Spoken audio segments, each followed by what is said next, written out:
the 26th day of August 2026. It's an amazing day right here in the city of Lagos. And in the studio, my name is Gratitude and you're welcome to yet another exciting episode of Page by Page on Rommi Royal Television. I have my amazing colleague with me to do justice to our topic of discussion for today. Who are you doing today? I'm doing very well, Gratitude. All smiles and glamour. Oh, thank you. Good amazing viewers, you're welcome to here and a segment of Page by Page. And without wasting any much of your time, let's dive right into the topic of discussion. Yeah. So, video making round on social media. The Kuje Area Council Chairman, the person of Samuel Danjuma, seen in a video saying, and I quote, "I have said in my area council that it's either you are for the APC or you leave the area council. I am not hiding it at all. With confidence, I am saying it. You are benefiting from this project, so voting against us afterwards is a betrayal. I cannot have the minister and president doing what they are doing. Then, on the day of the elections, you will now say what... On the day of the elections, you will now say you do not want to work with me. I cannot accept this. It is not acceptable. It's either you are with us or you are against us." Honestly, it's actually the audacity for me for him to think that he could come out to threaten people to vote for APC. Is it by force to vote for APC?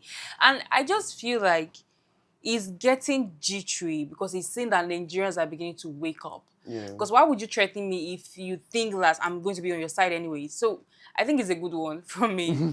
So it's actually very, very, very crazy what the area council chairman said, and it's looking like it's a pattern with the APC. You understand? We saw the same thing with the distinguished senator representing the good people of Osun East Senatorial District, the Honorable Senator and distinguished Senator Fada Unsin, when he said it's either you vote for the APC or anyone you see that's not voting for the APC, go ahead to unalive them. You understand? It's looking like almost the same thing, and the APC is having this kind of pattern. And it gets me asking that, why do we put this kind of people into power? Why do we let this kind of people be in power? It's as if the educated people would come together and vote someone that is not even, or that doesn't know how to construct their words when talking to the media. You can see clearly that there are people there and their video, even though you're going to go ahead to say that, even though it is wrong, you cannot come out to say that kind of thing in public. Yeah. And it's looking like this APC government is a come and say anything kind of government. Everything goes, all is fair in politics. You understand? Coming out to say this kind of thing, that you've told people resident in a particular place that they should either come and vote for this set of people or they leave. So you're telling me that, okay, because I do not want to vote for a particular political party, I should pack and leave. And imagine I have a house in that area, or maybe I own rented property there. I should pack. It is totally unacceptable. You are trampling on their fundamental human rights. Yeah. Mr. Samuel Danjuma, because Section 40 of the 1999 Constitution actually gives these people the right to freedom of association, freedom to belong to a political party of their choice, freedom to associate with any party they want to. This is you trampling on their franchise, the right to vote and be voted for. They can vote for any political party they choose. Section 41 of the 1999 Constitution also says that a Nigerian living in Nigeria has the right to residency and the right to movement. You can move anywhere you want to. You can live and reside anywhere you want to. So because we are not supporting a certain political party, we cannot actually move, and it is very, very, very, very unacceptable. Nigeria belongs to all of us. This country belongs to everybody. It belongs to the high and the mighty, because it belongs to the rich and the poor. Because most of these politicians, what they come out to do now is that they come out to threaten the people, because I feel like they've seen what's happened in Osun State, and they're like, oh, it's like we cannot get our way again. Yeah. Let us come out. And because from what we saw in Osun State, they are like, oh, these people have eaten our money and they've gone ahead to vote for who they choose. So if you do not want to collect our money, we would coerce you into voting anybody. But it's high time we come to the realization that politics is evolving. Yeah. Politics is evolving. See, Most of these politicians do not know that politics is like wooing a woman. You get, you come and you tell them what you have in store for them. This is what I want to do. This is what I want to do. And if they do not see a future there, if they do not see what you're capable of doing, they move on to the next person. It's not a do or die affair. It's not something. It's high time we begin to enjoy politics in this country, because this thing that the area council chairman is saying is him preaching violence. Yeah. Just like Senator Fadawosi said, it's you preaching violence. And I do not, when I hear people say that, oh, the APC is a political party that preaches violence, I'm beginning to like see sense in what they say. Because if a sitting senator can come out to say unalive people if they are not voting for the APC, and that person is coming to say that, oh, if you're not going to vote for the APC, pack your things and leave. So it's looking like these people are, what is the carcass of the APC actually telling their leaders? What are you telling your people? And talking about constitution and politicians is more like talking about dogs and water, or talking about wolves and water. There is no synergy between both. Our politicians in this country don't even go through or just listen or adhere to the constitution at any point. Why would you tell me that the chief of defense staff will come out to say that bandits, militants that have killed people, that have unalived people, should be forgiven, when the constitution clearly states that whoever unalives someone should be unalived?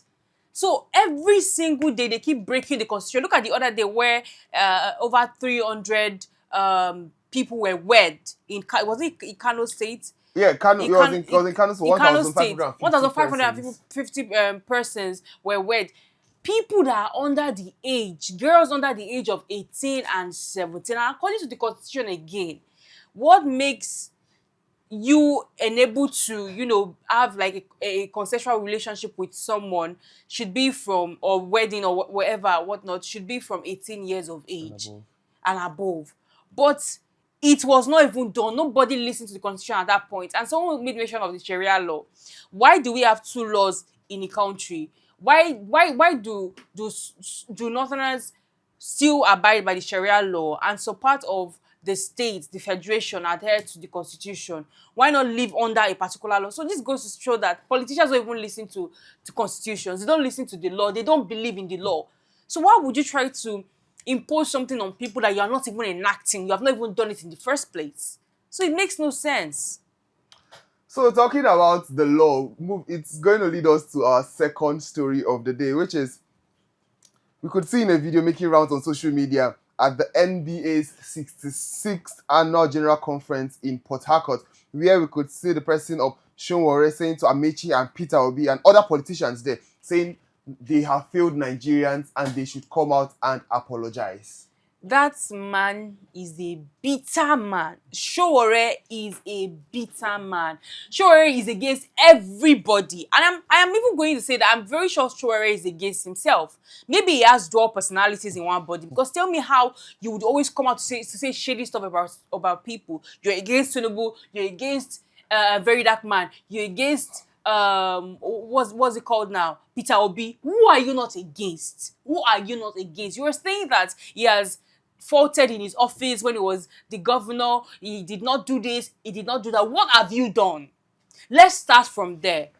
Can you kindly list 5 things you have done for the state that it has impacted our society, has impacted Nigerians, except dishing out aid, making drags of things that doesn't even count? Tell us. Let's hear you. So it doesn't make any sense to me for sure to come out, and people listening to him is even something very funny. And you would see that, you find that people in the crowd were actually clapping at the gibberish he was spilling. Very, very absurd. So while what Shonwore said is very true, there's a caveat to that. You understand? I feel like every politician in Nigeria owe Nigerians an apology. And why do I say this?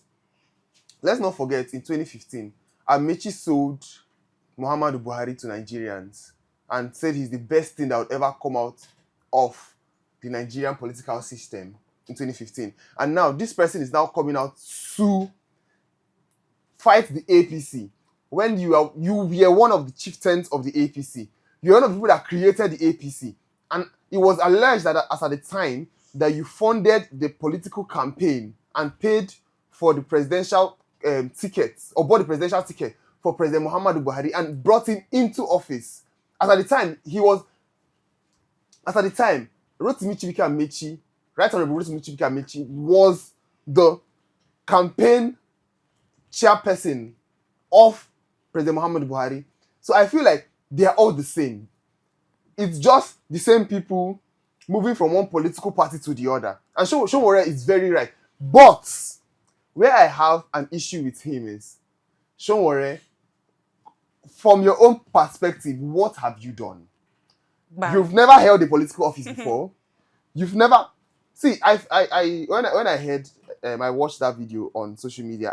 Something just flashed into my mind, and I said something. I said, no reasonable father would hand to a child or hand a nuclear weapon to a child when the child have not shown that he can handle a. You understand? Shomore, we handing over Nigeria to you when we've not seen any track record. It's impossible. Because from what I found out that Shomore is from Ondo State. Mm-hmm. You've never even been a councillor. You've never held any political position before, and you want us all of a sudden to hand over Nigeria. Where is it done? Where is your structure? Because whether we like it or not, politics is all about structure. Show us what you've done. Okay. In as much as I'm coming out to lambast the former governor of Rivers State and the former Minister of Transport, the person of Right Honorable Chibike Rotimi Amechi, we should not forget that in 1999, Rotimi Chibike Amechi was the Speaker of the Rivers State House of Assembly. In 2007, Rotimi Chibike Amechi was the Governor of Rivers State. In 2015, he was Minister for Transport 2 times, 2015 and 2019. And you could see the track record. And when Chibike Amechi was governor, whether we like it or not, Chibike Amechi did very, very well. He did exceptionally well.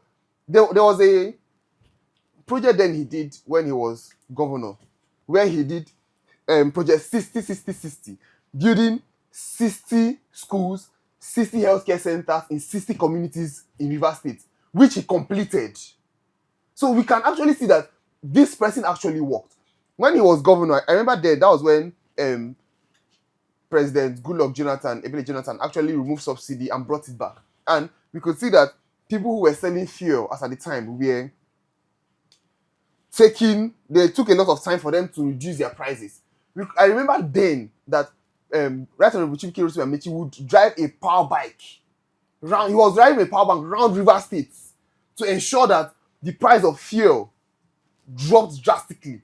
And it's not something that he would do it to his convoy. Firstly, when he'll come with his power bike, you won't even know who he's talking to you because he has his helmet and everything on. He comes in, he wants to buy fuel. You tell him, oh, fuel is this. And it's against what the government says you should sell the fuel for. He would buy, pay, leave.